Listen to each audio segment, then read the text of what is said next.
کہ نہیں جی سرکاری اسپتال لے کر جانا ہے. سرکاری اسپتال کے بارے میں تو تجزیہ کار یہ کہتے ہیں کہ حکومت اس لیے لے کر جانا چاہتی ہے کہ وہاں پر موجود جو معالج ہیں, وہاں پر جو ڈاکٹرز ہیں, وہاں پر جو سسٹم ہے, اس سسٹم میں چیزیں مینج کرنا بہت آسان ہوتا ہے, تو حکومت آسانی سے مینج کر لیتی ہے. عائشہ گلامنہ کے معاملے پر بات کرنے سے پہلے یہ جو راولپنڈی میں فوج کی طلبی کی خبر آئی, پھر اس کے بعد فوج طلب کر لی گئی ہے, یہ کنفرم کر دیا گیا 3 کمپنیز 6 مہینے کے لیے راولپنڈی ضلع میں.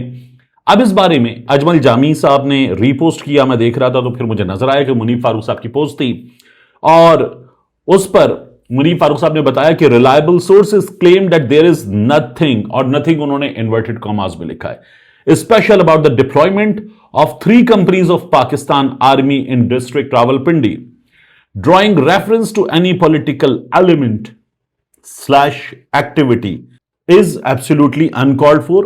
It is a routine affair, deployment linked with the movement of dignitaries in the area. تو یہ اگر اہم شخصیات کی یہاں پر موومنٹ سے ریلیٹڈ ہے کہ فوج طلب کر لی گئی ہے, تو میں سوچتا ہوں کہ اہم شخصیات اگر ملکی ہیں تو وہ مسلسل موو کر رہی ہیں, کیوں نہیں ہے فوج؟ پچھلے دنوں ایرانی مہمان آئے, امریکی مہمان آئے, اس کے علاوہ بڑی بڑی شخصیات آئیں پاکستان میں, کہیں فوج نہیں طلب کی گئی. اب جب 27 ستمبر آ رہی ہے, عدالت میں یہ معاملات ہیں, پاکستان تحریک انصاف والے بار بار کہہ رہے ہیں کہ ہم 27 سے پہلے آپ کو جواب دیں گے اور ہم لوگوں کو سڑکوں پر نکالنے پر مجبور ہوں گے, تو اب آپ نے فوج طلب کر لی ہے, یہ لنک کرنا پڑے گا, وگرنہ ڈگنیٹریز کی موومنٹ کے بڑے بڑے موقع آ کر جا چکے ہیں, اس لیے کام پاکستانی اس کو لنک کرنے پر مجبور ہے. تو یہ ایسے ہی نہیں ہے کہ کام پاکستانی یہ بات سوچ رہا ہے.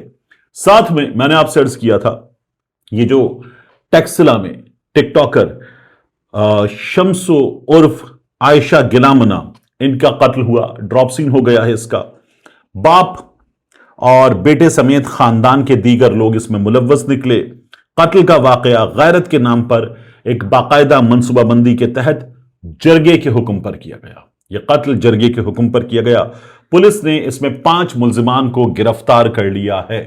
بڑا وائرل ہوا تھا یہ معاملہ.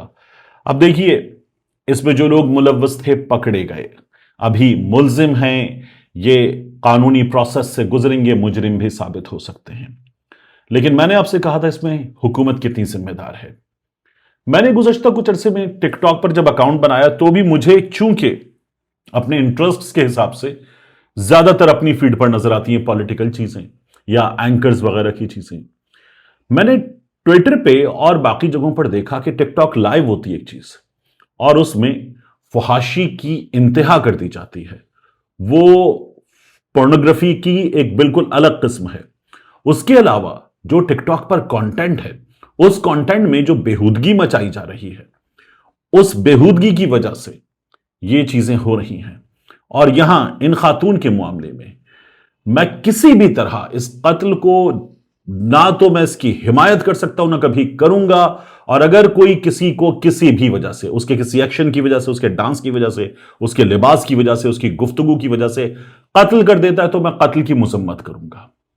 مگر یہ جو کانٹینٹ ٹک ٹاک پر بنایا جا رہا ہے, جس پر باپ بھائی قتل کر دیں, کوئی اور قتل کر دے, اس کانٹینٹ کو جو انتہائی واہیات ہے, جو فحاشی کا ٹک ٹاک اڈا بنا ہوا ہے, اس کو روکنا کسی کا کام ہے یا نہیں ہے؟ یہاں کوئی لمٹس ہی نہیں ہے. خاص طور پر ٹک ٹاک لائیو میں جو گفتگو ہوتی ہے وہ کسی تھڑے پر صرف جاہل غیر تعلیمی یافتہ مرد, لفنگے, اچکے آوارہ بیٹھے ہو نا, وہ بھی نہیں کرتے. ایسی گفتگو ٹک ٹاک لائیو میں ہوتی ہے, اور ایسی گفتگو خواتین کرتی ہیں, مرد کرتے ہیں.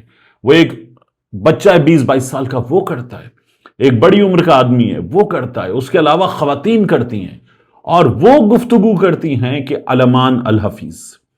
اور پھر یہ خاتون, اب ان خاتون کے چلے جانے کے بعد آئی ریئلی ریکویسٹ کہ جو بھی دیکھ رہا ہے اور اگر ایسی چیزیں پوسٹ کر رہا ہے تو اب ان کی ویڈیوز پوسٹ کرنا جن میں متنازع ہیں چیزیں, وہ پوسٹ کر کے ان کے بارے میں سوال اٹھانا. کوئی چلا جائے دنیا سے, مر جائے, تو اس کے بعد اسے معاف کر دیجئے, اسے جانے دیجئے, چھوڑ دیجئے. لیکن حکومت، کوئی اتھارٹی، کوئی اس کانٹینٹ کے بارے میں یا جو یوٹیوب پر کانٹینٹ ہے، فیس بک پر کانٹینٹ ہے، اس کے بارے میں کوئی سوچے گا اس ملک میں کیا بن رہا ہے؟ یہ موبائل فونز وغیرہ بچوں کے ہاتھوں میں ہیں، کیا دیکھ رہے ہیں وہ، کس قدر واہیات چیزیں دیکھ رہے ہیں اور اطمینان کے ساتھ دیکھ رہے ہیں، کسی کو پتہ ہی نہیں ہے کہ ہو کیا رہا ہے۔ تو اس کے لیے حکومت ذمہ دار ہے، اس کے لیے ادارے ذمہ دار ہیں، اور ادارے کو خدا نخواستہ ہر بار فوج پہ نہیں چلے جاتے۔ شہباز شریف صاحب تو ہر بار سڑک بن رہی ہے تو فیلڈ مارشل کا شکریہ، گیس آ رہی ہے تو فیلڈ مارشل کا شکریہ، لوڈ شیڈنگ ہے، آئی پی پی سے بات چیت ہے، سیاسی جماعتوں سے بات چیت ہے تو فیلڈ مارشل کا شکریہ۔ تو جب ادارے کہا جاتا ہے تو ہر بار فوج پہ نہیں چلے جاتے، ہر ادارہ ایک ادارہ ہے، لیکن ہمارے یہاں بس فوج پہ چلے جاتے سب کے سب۔ تو ادارے کچھ کردار ادا کریں، اس کو دیکھا جائے جس قدر واہیات کانٹینٹ چل رہا ہے۔ ٹک ٹاک کو تو اب میں نے خود اکاؤنٹ بنا لیا، لیکن مجھے لگتا ہے بند کر دینا چاہیے جس طرح کا کانٹینٹ بنایا جا رہا ہے۔ ملتے ہیں انشاءاللہ آپ سے اگلی ویڈیو میں۔